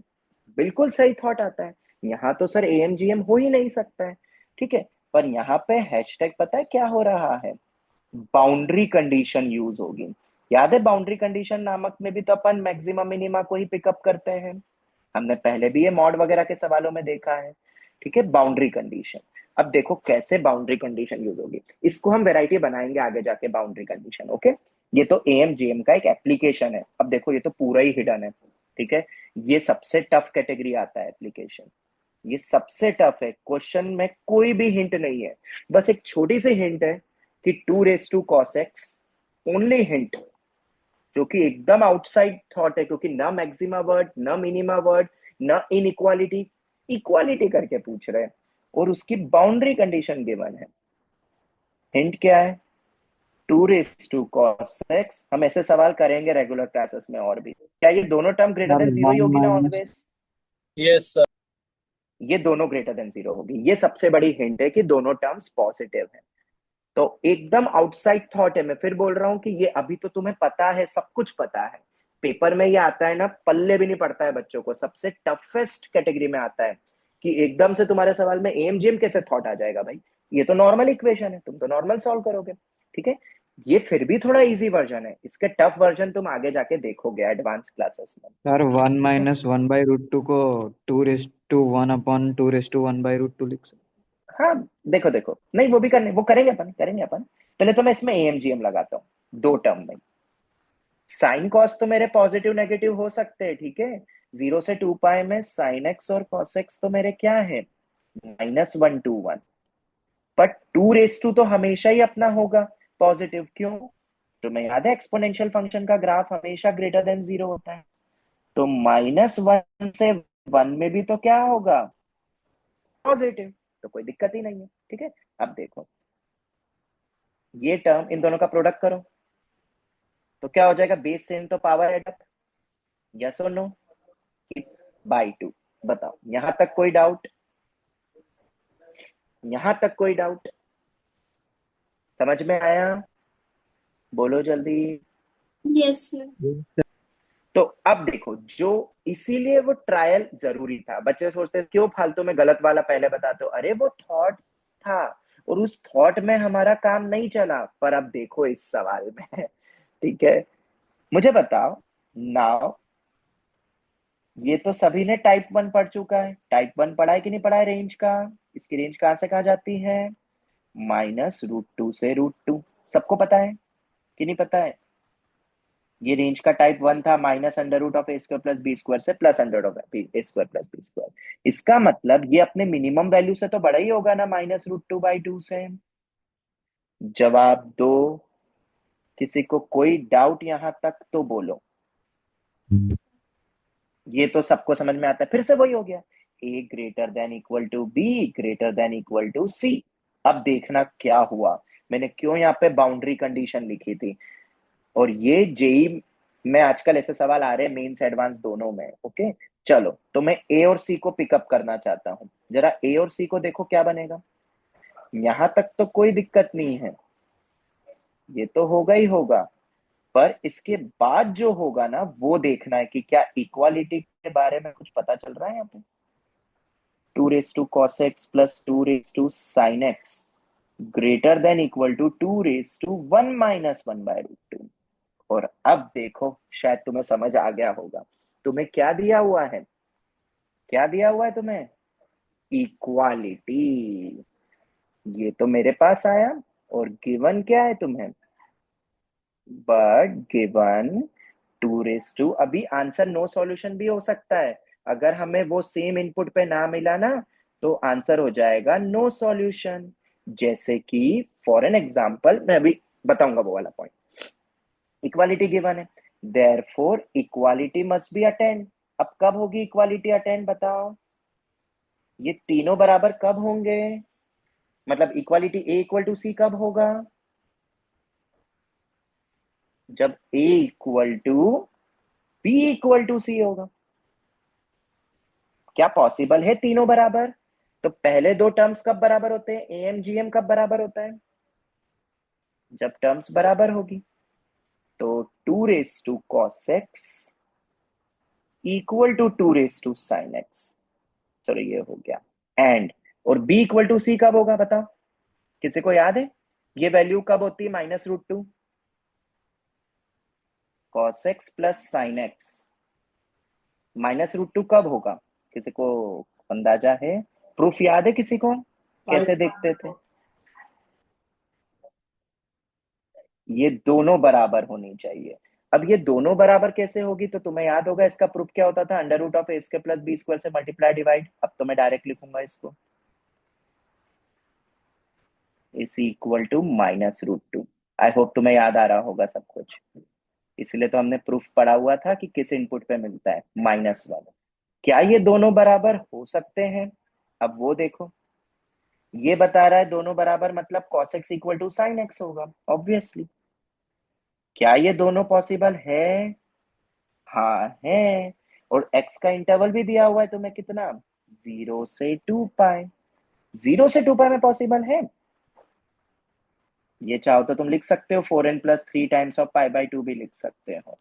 और n को मैं क्या रखूंगा बताइए जरा, ये दोनों पॉसिबल कब होंगे, कोई मिल रहा है एंगल, या डायरेक्ट ही रख दूं। एक एंगल साफ दिख रहा है मुझे 0 से 2π में, जब साइन नेगेटिव होता है, 5π/4 क्या 5π/4 है, ये तो 5π/4 तुम वैसे भी बोल सकते हो, cos x equal to sin x सिर्फ दो ही पॉइंट पर हो सकता है, एक तो फर्स्ट और एक फोर्थ क्वाड्रेंट, एक होगा π/4 और एक होगा 5π/4। और 5π/4 इसको सेटिस्फाई कर रहा है, क्योंकि वो 3π/2 बन जाएगा। मुझे एक इनपुट मिल गया, और सिर्फ एक मिला, एक से ज्यादा भी मिल सकते थे, π/4 पे तो ऑब्वियसली नहीं होगा, sin 1 होता है, बिल्कुल मिल गया। और ये इक्वालिटी अटेंड हो गई, तो हमें x मिल गया 5π/4। ये है मेरा आंसर।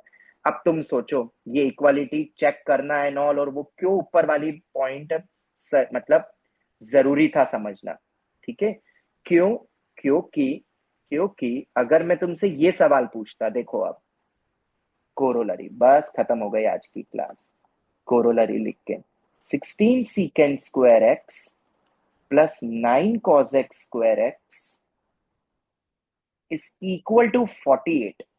इसका आंसर बोलो क्या होगा, फाइंड x, कोई बता सकता है, बहुत इजी है, क्या होगा आंसर, 5। एनीवन, क्यों 5 होगा,